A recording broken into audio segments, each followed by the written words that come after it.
So, okay, we have defined, let's assume, we have defined the geometry after importing the floating body, the semi-submersible structure. Have defined the environment, which in this case is a white noise spectrum. For we are doing a response amplitude operator analysis. We have defined the time data for the analysis, which we will see that the program automatically chooses it afterwards, and have defined the data for the floating body and the boundary conditions. So the only thing left right now is to define the mesh, to actually mesh the model, and then just hit to calculate and see the results. So in this case, first of all, we are going to set the preferences for the mesh. We are going to assign all the structure sizes, so we don't want the automatic measure to perform any correction. So we go here to the meshing tab of the preferences. As you can see, there are a lot of options.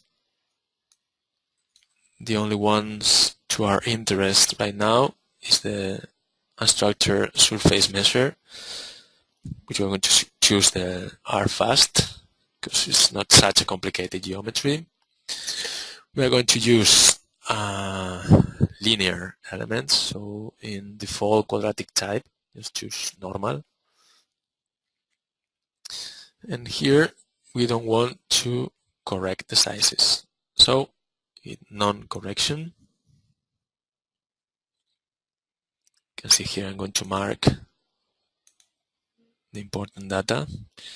You can see here automatic correct sizes. So here choosing linear elements, surface measure, you can see here are fast, and also if we go down, you can see there's another option called smoothing, which we are going to set to normal because the geometry it's not very complicated. So to mark this also in yellow, so you can see where I'm talking about here, the bottom. And we're done because, for example, the transition, mesh transition, we can choose it afterwards when we are already just before hitting the mesh button. So for the moment, that's it. Just click the accept.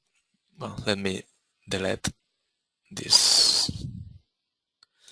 drawings and accept the settings and close the preferences window. Okay, so right now we are going to assign the mesh sizes. Let me bring up again the layers window so we can switch off all of the layers except of the body surfaces layer. Now we want to assign to this body mesh sizes to its surfaces, its lines, and also its point. So first choose unstructured, assign sizes on surfaces, and we're going to choose a size of 1.0 in this case. Click the assign button and choose the surfaces. Okay, click escape button and close this, and now we go repeat the process for the lines. In this case, the same size, just one, and choose the lines.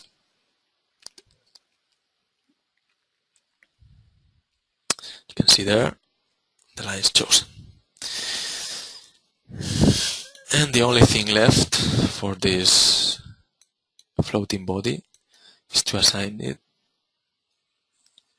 to the instructor size of the points. So we choose to assign the points, same size, just one, click the assign button, and again we choose all the points. Well, maybe you see it better in the render, the normal render. You can see there all the chosen points. It's already been assigned. Okay. Now we will just assign mesh sizes to the free surface surrounding the object and to the small cylinder which is right below the object. The rest of the geometry will be meshed with a global size, which will be chosen later. So now we switch off the body layer and switch on the interior cylinder layer. We are going to repeat the same operation. This is assigning the surfaces, lines and points sizes to this interior surface. Also, I'm going to switch on the interior volume mesh, layer, because we are going to assign also a mesh size to this volume. And let's see, the size is going to be 7 units for the interior volume.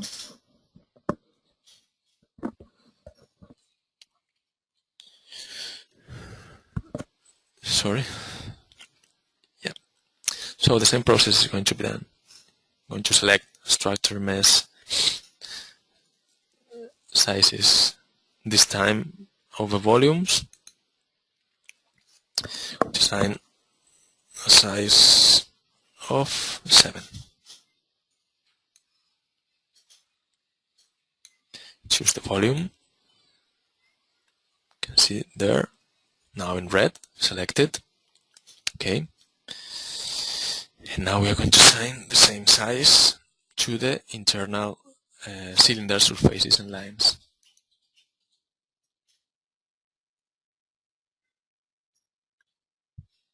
Surfaces.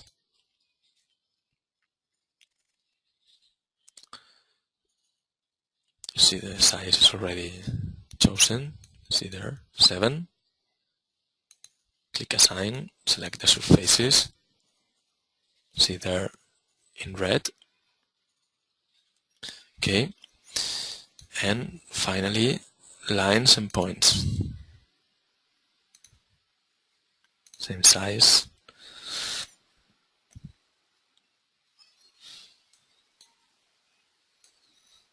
Choose all the lines.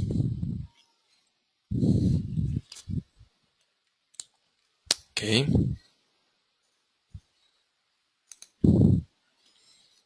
And finally, the points.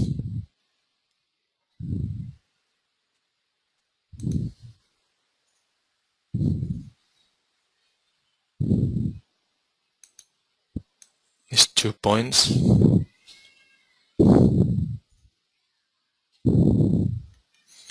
Okay. So the only thing left to assign mesh size is the free surface. So we activate the free surface layer and switch off the interior cylinder layers. You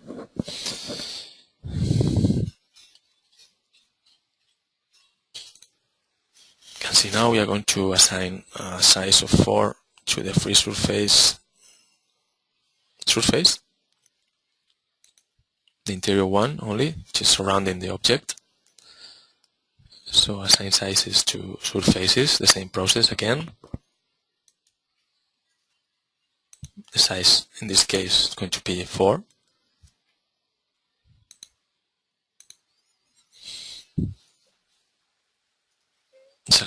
surface, and OK. So let me switch on all the layers again, so we have all the geometry in the view. Let's do a frame zoom to see the whole geometry. And now we can use the draw tool to see the sizes we have just assigned here. For example, we can choose to draw the surface sizes. See here. 1 for the body, 4 for the free surface, and 7 for the interior cylinder surfaces. And so we could do the same for the lines, points, and volume. So the only thing left is to generate the mesh. So click in the menu, look for the mesh option, and click on Generate Mesh.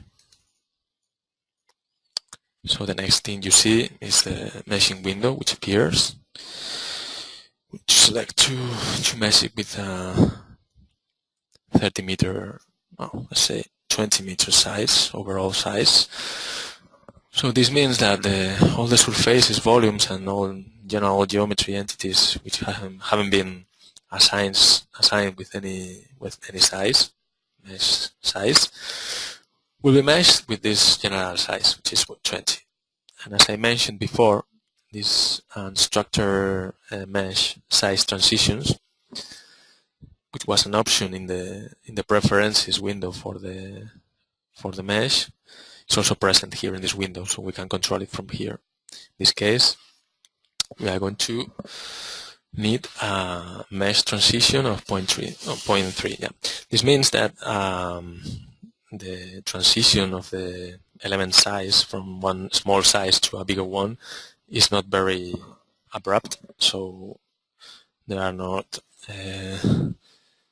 discontinuities in the mesh and in the analysis. So the only thing left is to generate the mesh. Of course, we are going to open afterwards a model with a already generated mesh, though the process is quick, as you can see.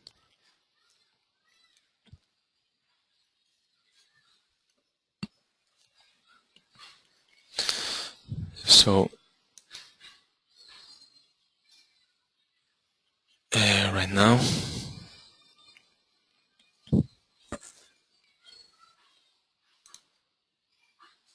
you could see the meshing process.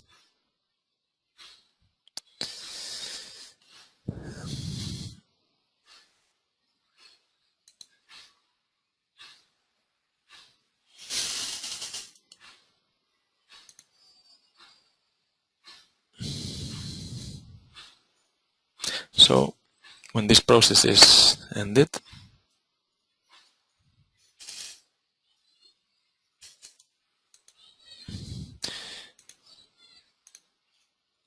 the only thing left to do now is to hit the calculate button. So first of all, I'm going to show you the mesh, the generated mesh. You can go here to the mesh options, to the view options, and at the low part you could see this option to see toggle between the mesh and the geometry view. So there you've got the mesh view. You can see how the mesh is much more fine in the surroundings of the object. We are going to switch off some layers so you can see the mesh for the object.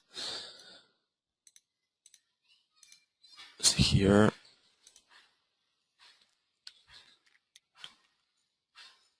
You can see the mesh over the body and the surroundings. Okay, so we deactivate again the mesh view so we can see the geometry again.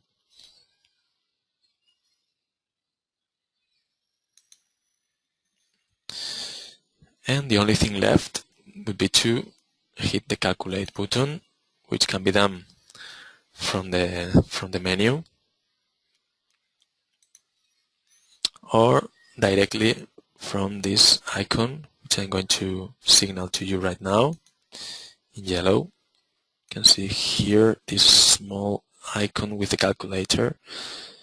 You can see which I have surrounded in yellow.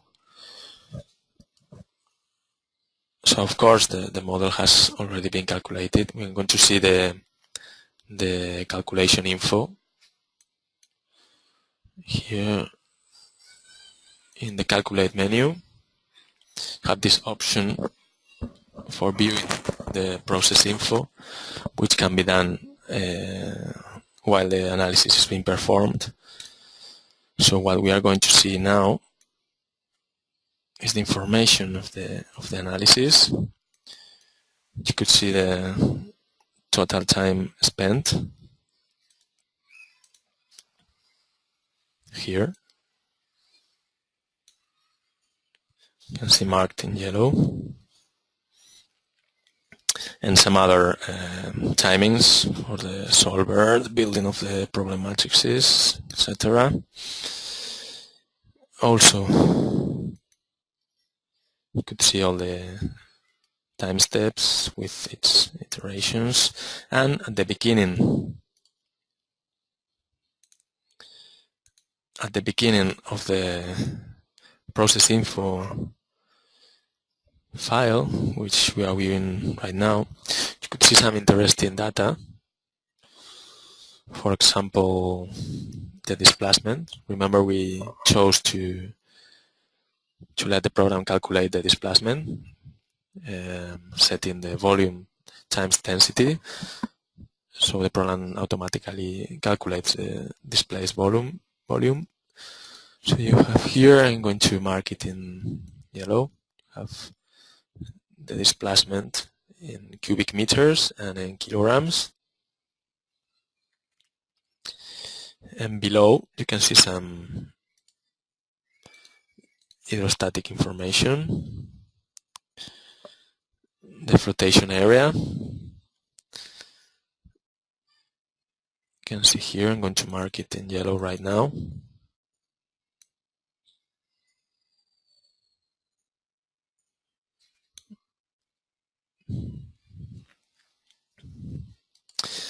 And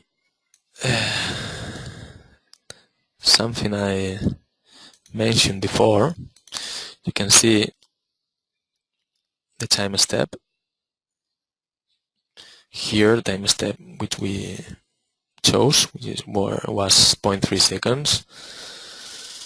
And you can see that the program has automatically changed this time step and the global simulation time. If you remember, it was 600 seconds, and now you can see where I mark it yellow.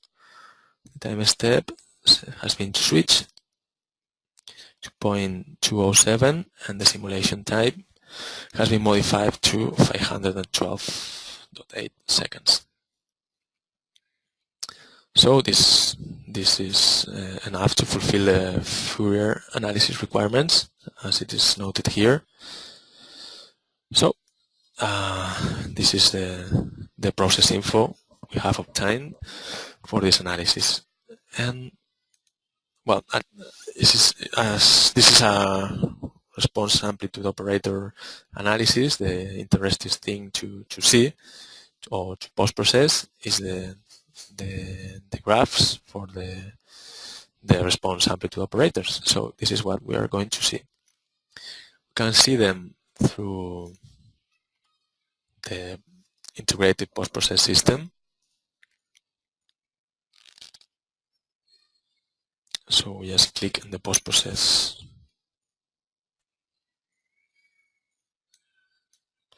button, and We are on the post process in a second.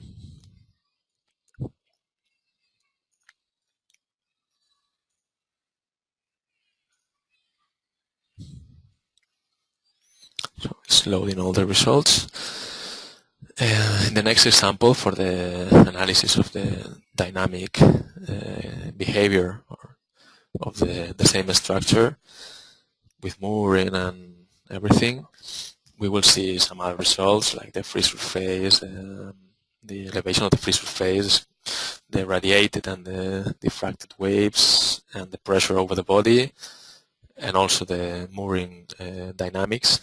But in this case, the interesting result is just the response amplitude operators for each movement. So as you can see here in the post-process menu, you can go to the SeaFEM graphs section. This will display a window in which we can draw all the results. You can see there the body kinematics, the body loads, and the RAOs, response amplitude operator, which is what we want to see. So we choose this option, and we have the search results. You can draw the HIF corresponding results, and of course the pitch results.